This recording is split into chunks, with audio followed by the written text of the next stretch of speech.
Bom dia, meus irmãos e minhas irmãs. Que a paz de Jesus, o amor de Maria esteja com cada um de vocês. Estamos aqui para um novo dia do nosso retiro quaresmal. Vamos iniciar com o nosso Evangelho. O Senhor esteja conosco, Ele está no meio de nós. Proclamação do Santo Evangelho de Jesus Cristo segundo São Mateus. Glória a vós, Senhor. Naquele tempo, disse Jesus aos seus discípulos: se a vossa justiça não for maior que a justiça dos mestres da lei e dos fariseus, vós não entrareis no reino dos céus. Vós ouvistes o que foi dito aos antigos: não matarás. Quem matar será condenado pelo tribunal. Eu, porém, vos digo: todo aquele que se encoleriza com seu irmão será um réu em juízo. Quem disser ao seu irmão patife será condenado pelo tribunal. Quem chamar o irmão de tolo será condenado ao fogo do inferno. Portanto, quando estiveres levando a tua oferta para o altar, e ali te lembrares que teu irmão tem alguma coisa contra ti, deixa a tua oferta ali diante do altar e vai primeiro reconciliar-te com o teu irmão. Só então vai apresentar a tua oferta. Procura reconciliar-te com teu adversário enquanto caminha contigo para o tribunal. Senão o adversário te entregará ao juiz, o juiz te entregará ao oficial de justiça e tu serás jogado na prisão. É verdade, eu te digo, dali não sairás enquanto não pagares o último centavo. Palavra da salvação. Glória a vós, Senhor. Meus irmãos e minhas irmãs, a palavra de Deus hoje vem nos chamar a atenção para uma coisa muito importante que acontece hoje em dia. Nós sabemos que é proibido matar. Um dos 10 mandamentos da lei de Deus é não matar. Mas mesmo assim, nós temos muitos assassinatos acontecendo ao nosso redor. Nós vemos notícias de pessoas que são assassinadas por coisas banais, às vezes porque não tem R$1 na carteira. Essa pessoa, o assaltante vai lá e mata essa pessoa.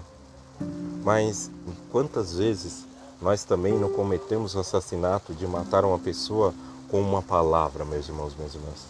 Quantas vezes nós não vemos pessoas ali na depressão e ao invés de nós ajudarmos, nós viramos para ela e falamos: depressão é frescura, depressão é falta de Deus, você não tem Deus no seu coração, por isso que você está assim. Você tem muita frescura, tem isso, tem aquilo outro, e está falando que está com depressão. Você devia arrumar, era alguma coisa para fazer. Quantas pessoas não fazem isso e depois aquela pessoa que está passando por um momento difícil cai mais, até que ela chega ao ponto de se matar? Ela é culpada porque ela tirou a sua própria vida? Sim. Mas você também, meu irmão, minha irmã, que ajudou ela a ter essa escolha, também será cobrado no dia do julgamento final. Nós temos que ter muito cuidado, meus irmãos, em como nós vamos falar com as pessoas, o que nós vamos falar, como nós vamos nos expressar. Porque quando nós não estamos bem, parece que tudo vem contra nós. Quando nós estamos passando por momentos difíceis, parece que tudo está contra nós. Tudo está ali fazendo com que nós desistimos daquilo. Principalmente se nós estamos passando por momentos de dificuldade dentro da nossa vida religiosa, ou dentro do nosso casamento, ou dentro da nossa família. Parece que as coisas, que só vem coisa para poder nos afastar. Vem pessoas para brigar conosco, falando: tá vendo? Você fica só enfiado dentro da igreja e olha o que está acontecendo, que não sei o que, não sei o que. Tudo vem para nos jogar mais embaixo, meus irmãos e minhas irmãs. E também, muitas vezes, nós somos as pessoas que jogam as outras embaixo. Nós temos que tomar muito cuidado. Jesus fala na leitura que se nós estamos indo ofertar alguma coisa a Deus e nós lembramos que estamos brigados com alguém, com alguma pessoa que nós conhecemos, ao invés de nós fazermos a oferta brigados, que nós deixemos nossa oferta guardada em um lugar, voltemos até aquela pessoa, nos reconciliamos, tiramos essa briga, acabamos com essa briga, voltamos à paz, deixamos a paz reinar entre nós dois, e aí sim nós vamos ofertar a Cristo aquilo que nós queríamos? Quantas vezes nós não vamos à igreja ofertar simplesmente o nosso coração a Jesus Cristo, que muitas vezes é o nosso bem maior, aquilo de mais precioso que nós temos, meus irmãos e minhas irmãs. Agora pense, você ofertar o seu coração a Jesus cheio de mágoa, cheio de rancor, cheio de falta de perdão, meus irmãos e minhas irmãs. Não é isso que Jesus quer. Jesus não consegue morar num coração desse jeito, meus irmãos. Jesus não vai ter espaço no coração que não deu uma brechinha ali para o amor, não deu uma brechinha ali para a reconciliação, não deu uma brechinha ali para o perdão entrar. E é isso que Jesus vem nos falar no Evangelho de hoje. Ele vem nos pedir que nós tenhamos em mente isso. Se eu quero ofertar a Deus o meu coração, ele tem que estar limpo, meus irmãos e minhas irmãs. Se eu quero ofertar a Deus aquilo que eu tenho de mais precioso, ele tem que estar lavado no sangue do Cordeiro. Ele não pode ter pecado, ele não pode ter rancor. Principalmente, ele não pode ter a mancha do assassinato, meus irmãos e minhas irmãs. A palavra assassinato é muito pesada. Você já pensa, nossa, você tirou a vida de alguém? Muitas vezes nós tiramos.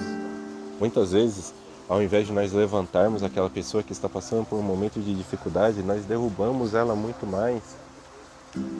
Será que nós já não fizemos isso sem querer? Mas nós lembramos de cada pessoa que passou pela nossa vida com um momento desse.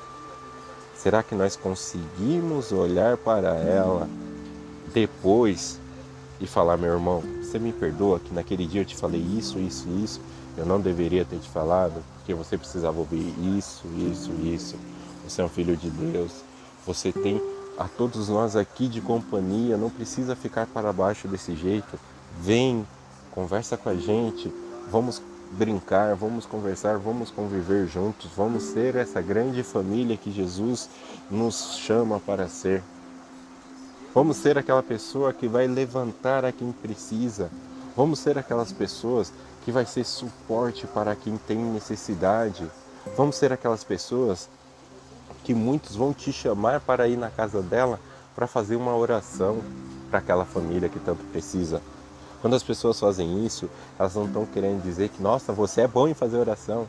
Mas elas estão querendo dizer, meu irmão, quando você reza, eu sinto Jesus no seu coração. Quando você reza, eu sinto a presença de Jesus, eu sinto o amor de Jesus me aquecer, eu sinto o amor de Jesus me envolver. E eu preciso que você reze agora, faça uma oração na minha casa, com a minha família, porque eu preciso que a minha família sinta esse mesmo amor que você consegue fazer transbordar diante de ti. Esse amor de Jesus, esse amor misericordioso. Que nós possamos ser essas pessoas, que nós possamos, que quando nós estivermos no dia do nosso julgamento, que o nosso coração possa falar a Jesus, Senhor, eu curei fulano, eu ajudei ciclano, eu restaurei a família de fulano, não para nos acharmos, mas sim dando um testemunho das coisas boas que nós fizemos. Que o nosso coração não seja aquele coração que só vai ter coisa ruim para falar, mas sim que ele vai ter coisas boas para falar para Jesus. Falar, Senhor, eu fiz isso, eu consegui tirar tal família que estava indo o rumo a se acabar, eu consegui restaurar, Senhor.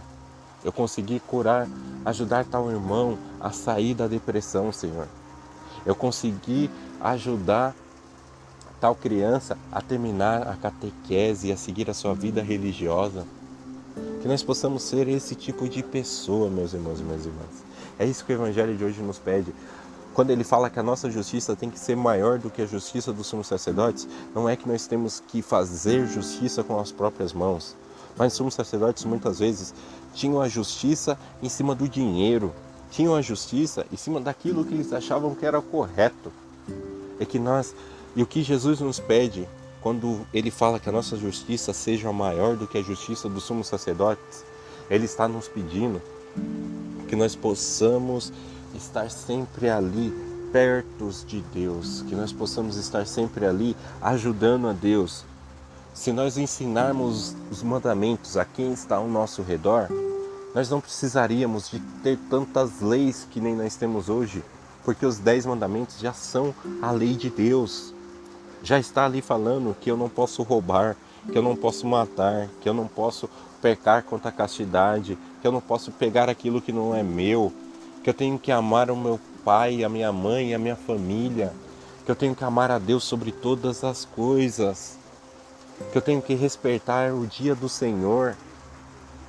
Então, se nós ensinarmos isso para as nossas crianças, se nós ensinarmos isso para os nossos jovens, se nós ensinarmos isso para os nossos adultos, se nós ensinarmos isso até mesmo para os nossos idosos, nós teremos um mundo diferente. Só que nós não podemos simplesmente ficar fazendo a mesma justiça que os sumos sacerdotes e os fariseus faziam. Nós não podemos simplesmente ficar olhando e pensando: esse mundo não tem mais jeito. Esse mundo não vai para frente mais. Ninguém quer saber de nada, ninguém se preocupa com nada. Vamos ensinar, meus irmãos. Vamos fazer com que os nossos filhos entendam o que é os 10 mandamentos, para que eles possam cumprir cada um. Porque se eles entenderem, eles vão saber o que é errado. Muitas vezes, nós temos muitas pessoas que decoraram os 10 mandamentos, mas não entenderam o que cada um quer dizer. Se você perguntar: filho, você sabe qual que é os 10 mandamentos da lei de Deus? Sei, é tal. Beleza, o que significa cada um? Não sei. Ué, mas você não decorou? Não, eu decorei quais são. Agora, o que cada um quer dizer aí, ninguém nunca me ensinou. É isso que nós temos que ensinar, meus irmãos. É esse amor que nós temos que passar. Essa demonstração de carinho. E não é na marra, não é brigando, não é falando: você é burro que ficou não sei quanto tempo lá e não aprendeu, não sei o quê. Não, não é isso. É nós pararmos, nós olharmos: filho, primeiro mandamento, ele quer dizer isso. Segundo mandamento é tal, quer dizer tal coisa. E assim ir fazendo mandamento por mandamento, fazer com que aquela pessoa entenda. Se eu faço com que uma pessoa entenda, essa pessoa vai partilhar isso com outra, que vai partilhar com outra, que vai partilhar com outra. E nós vamos começar a fazer essa mudança que nós tanto queremos. Não adianta nós ficarmos pensando: se mudar tal lei vai funcionar, se mudar tal lei vai funcionar. Nós já estamos vendo um quadro de que lei é mudada dia a dia para favorecer aqueles que têm mais dinheiro. E nós não precisamos, novamente, de uma lei nova. Nós precisamos simplesmente cumprir o que Deus nos pede, cumprir a lei de Deus. Que cumprindo a lei de Deus, nós teremos uma vida muito diferente. Meus irmãos e minhas irmãs, fiquem com Deus, que Deus abençoe a nossa semana.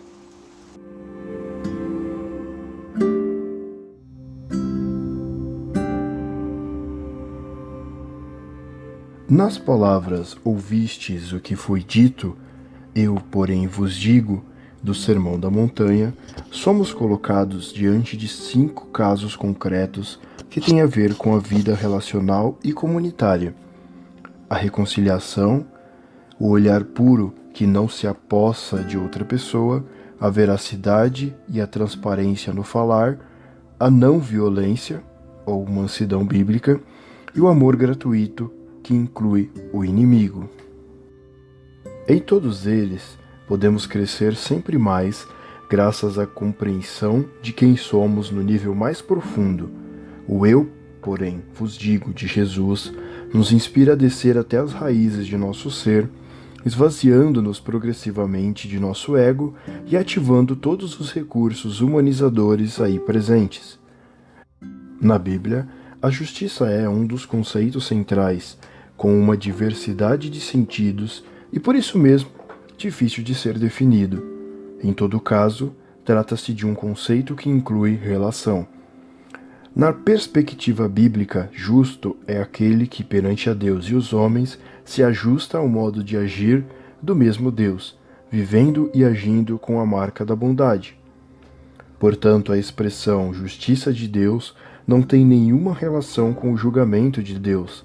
Ela é, antes de tudo, misericórdia e fidelidade a uma vontade de salvação. Poderíamos formular assim: Deus é justo em sua misericórdia e misericordioso em sua justiça. O conceito descreve uma maneira de ser ou de agir de Deus justo, porque é bondade e misericórdia. Por isso, também do lado humano, a justiça deveria significar uma maneira de prolongar o ser e o agir de Deus.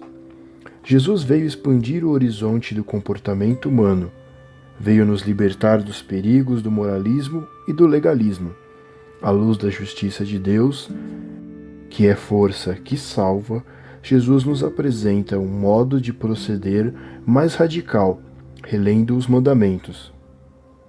A partir desta perspectiva, podemos entender o que Jesus faz em seu tempo com a lei de Moisés. Disse que não vinha abolir a lei, mas planificá-la, porque foi acusado pelas próprias autoridades religiosas de ser um transgressor das leis.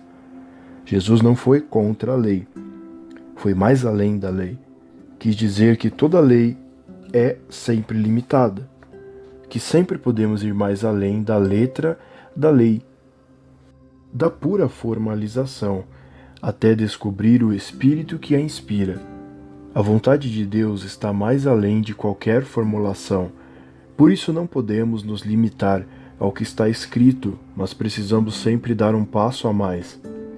Na vivência do amor, que emana do nosso eu mais profundo, devemos sempre ser mais radicais, não cedendo diante da mínima manifestação do nosso autocentramento. Na realidade, quem ama não precisa de leis. Segundo Paulo, quem ama cumpre toda a lei. Por isso, segundo Jesus, não basta cumprir a lei, que ordena não matarás.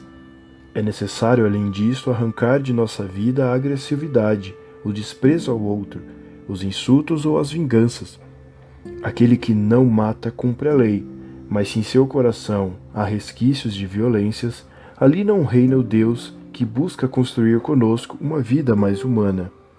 Estamos percebendo que está se estendendo cada vez mais na sociedade atual uma linguagem que reflete o crescimento da agressividade, do preconceito, da intolerância, do fechamento diante de quem pensa e sente de maneira diferente.